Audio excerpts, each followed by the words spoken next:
Hello children, welcome to Sri Vidyaniketan Public School Shramnagar, Honalu Matru Sikshana. So moving on to today's revision, reading and listening comprehension. Before that, children, make sure that you are ready with your student reader, workbook and a notebook. Yes. So here we are going to discuss the second component, reading and listening comprehension. The topic is purpose of the poem. So what is the purpose of the poem? Why the poem is written? It is written for various purposes, like to share some message or to share some feelings or to tell some experience, yes, and to create some funny things when we are reading the poem, and to provide description of a person or an object or some concept. Yes, these are the various purposes where we have to write a poem. Why the poem is written? To share feelings and experience, or to tell a story, or to share some message. Yes, or to create some funny things when we are reading the story, and to provide a description of a person and an object. Or still, there are many ways where a poem is written, for what the poem is written. Yes, for example, from the poem A Kite. Yes, where this you have in your SR, a kite. Here, uh, it is written to share the poet's happiness. Yes, it is written to share some poet's happiness. And here, how we feel is when we are reading or when we are reading the poem, we need to imagine ourselves. Like for example, when I am reading the poem of the kite, I need to imagine myself that I am the kite. And I need to feel the happiness where the poem or where the poem or where the poet is written, where he is showing his happiness, where I need to feel it as imagining myself as a kite. Okay, so likewise we need there you have a poem The Moon. You will be reading it from the SR4, and you will be writing some following questions, like factual questions, like what is the poem about. Yes, when you read a story, you will come to know what the story is about. Yes, so likewise, when you read a poem, you need to involve like acting as you need to imagine yourself that you are in the poem, and then you'll come to know what the poem is about, why the poet has written this poem. Yes, so likewise, what is the poem about? When you read a poem, you will come to know why it is written. So now you will be reading the poem and you will be answering some following questions. Okay? Yes. And now you will be discussing the speaker in the poem. So how do we find the speaker in the poem? Yes. So to find the speaker, we need to ask ourselves few questions like, who is the speaker talking to? Does the speaker use any name or pronoun that they are talking to? So pronoun means it is used in the place of the noun. Yes? So now, why is the poem written? And then, what is the poem about? Who might be thinking of these ideas? So, when something written or when poets sometimes they feel like why we need to ask these questions in the sense to have a viewpoint to help us learning something and understand the feelings and ideas. Yes. So for this you need to ask these three questions ourselves to find the speaker in the poem. Clear? Yes. So here, for example, you can refer this which is there in your SR also. So who is the speaker talking to? Does the speaker use any name or pronoun that they are talking to? Yes, when a poem is read, like for example, take the poem Thank You, Miss Rakhil. Yes, when you have this poem in your SR, from that poem, like who is the speaker talking to? Does the speaker use any name or pronoun that they are talking to? Yes, when you read the poem, you'll come to know here the speaker uses a pronoun you. What is that? You. Like while talking to the teacher.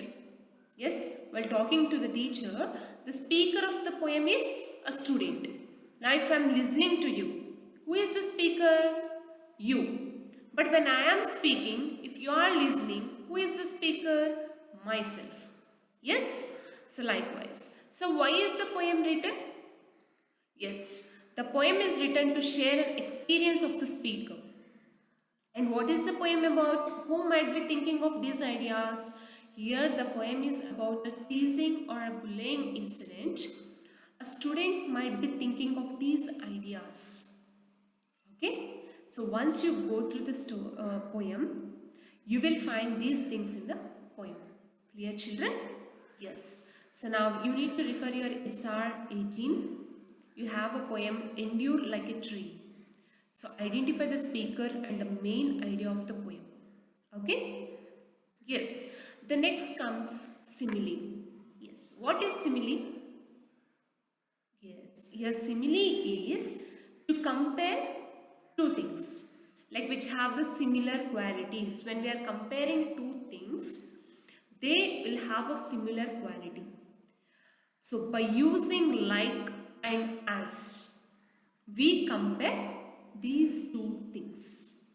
Okay? Yes. For example, the moon is like a clock. Can you see here? There are two things. One is moon, one is clock. Yes. What is a similar thing? They both have the same shape. That is the thing where we have find here. So to understand the similes better, we need to follow some rules or steps. What you need to do? Here, first, identify the simile and then write down what is being described and then the qualities that are described. Once done, write the object or idea that it is being compared to. For what it is compared to, that you need to write. Okay, so now you can refer SR 20, anonymous. Okay, anonymous. So identify the similes in the poem. Okay, identify the similes what are there in this poem. And then metaphors. So here, what is metaphors? Metaphors is to make a direct comparison. So direct comparison means the two things being compared have something in common. For example, my pillow was a cloud for me. I have compared the pillow and cloud. For what I have compared the pillow and cloud? Yes, because they both have the same quality of being softness. Okay? The pillow is soft and the cloud is soft. So I have compared the two things. So indirectly I am comparing them. That is called a metaphor. Clear? Yes. So likewise there is a small example from the poem My School where the school is compared with gymnasium and the temple and spa. It is called playground it is compared by Shangri-La. Okay. So likewise, school is compared to different things. The school is compared to different things. Okay. Yes. And then, so where the school is compared, it is indirect comparison. Okay.